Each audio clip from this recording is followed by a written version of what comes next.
The Tigers played their final road non-conference game of the year. The Tiger Basketball Report, presented by the Green Turtle, starts now.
For an athlete, there's nothing scarier than a torn ACL.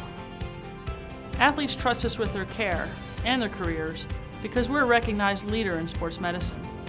Get back to your active life sooner with MedStar Sports Medicine.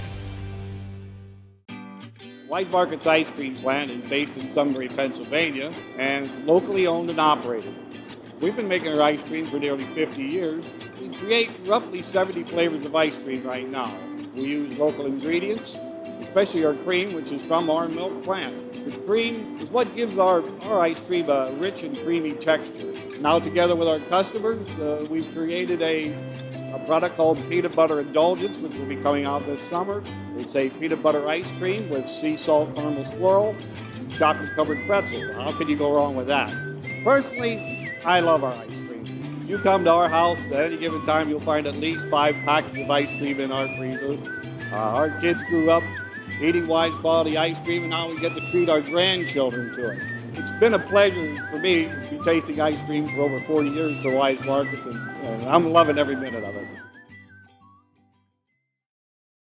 Welcome, fans, to another edition of the Tiger Basketball Report. I'm your host, Spiro Morekas, along with the head coach of the Tigers, Pat Skerry, who has let us use his luxurious office here today due to our studios being used for other things.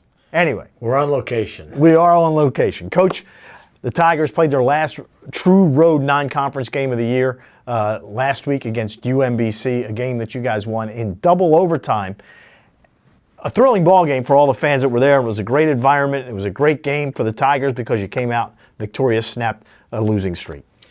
Yeah, I mean, a game could have went either way. I thought it was a hard-fought game. They got a good club. It was good to be on, after having 3 close ones, it was good to gain some winning experience. Hopefully that's something that's going to carry over. I would imagine we're going to be in that situation, hopefully, I think, quite a bit this year. So hopefully we gain something from it, some good efforts. I thought we guarded pretty good and did an excellent job in the second half on the backboards.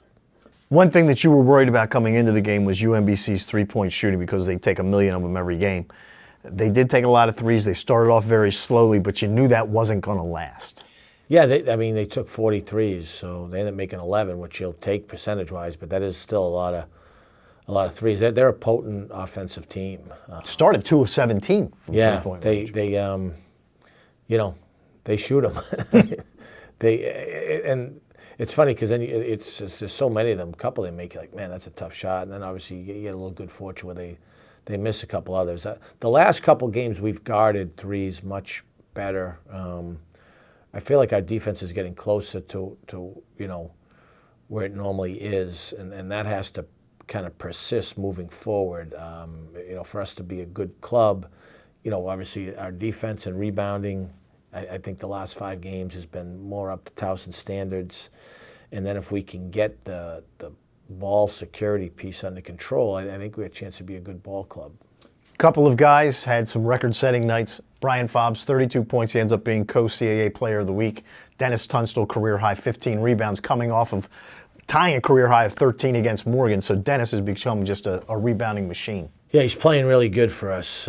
We need to have him on the floor. He's playing a lot of minutes. I would imagine, he's averaging about 8 rebounds a game. That was after being hurt too for a little bit. So now that he's getting back healthy, he's a valuable piece. And Fobsy's good.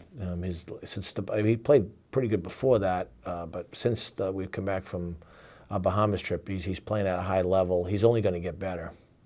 You look at this game against UMBC, the three previous games against Morgan, where you had a lead, against Vermont and GW, tight ball, you were down, but down by just a couple. Same thing against UMBC.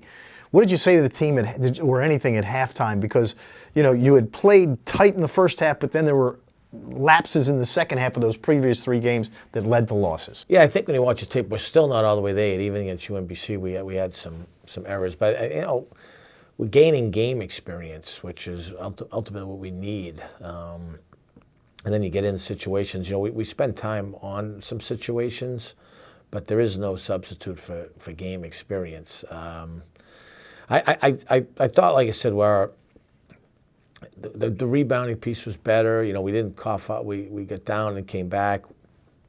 Those couple other games, we coughed up leads. I don't think it was any one thing. I just think it's this group. I said that the effort's been pretty good, and I feel like they like each other. So, we got a chance to.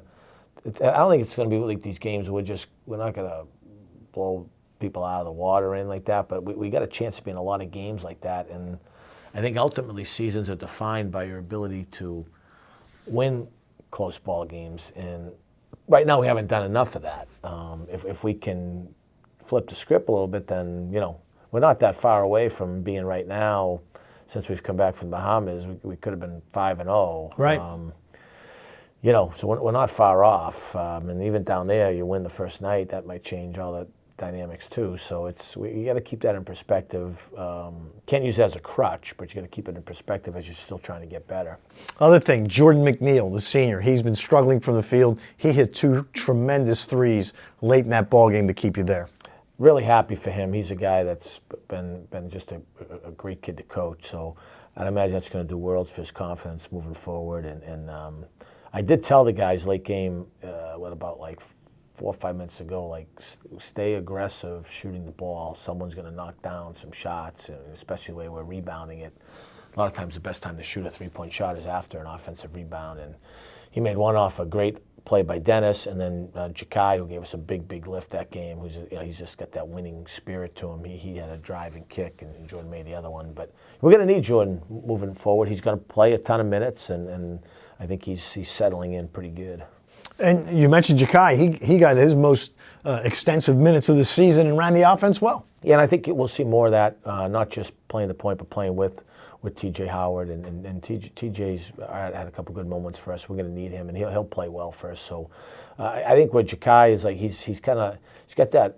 He's like a uniter and an activator, He's got high energy practices like that. He rallies guys. He does a lot of things that don't necessarily always show up in the stat sheet that you need in order to win ball games. All right, so the Tigers finish up, again, their last real road non-conference game of the year with a victory against UMBC. Next up for the Tigers, they went to the Bahamas. They're heading back to the beach, this time Atlantic City.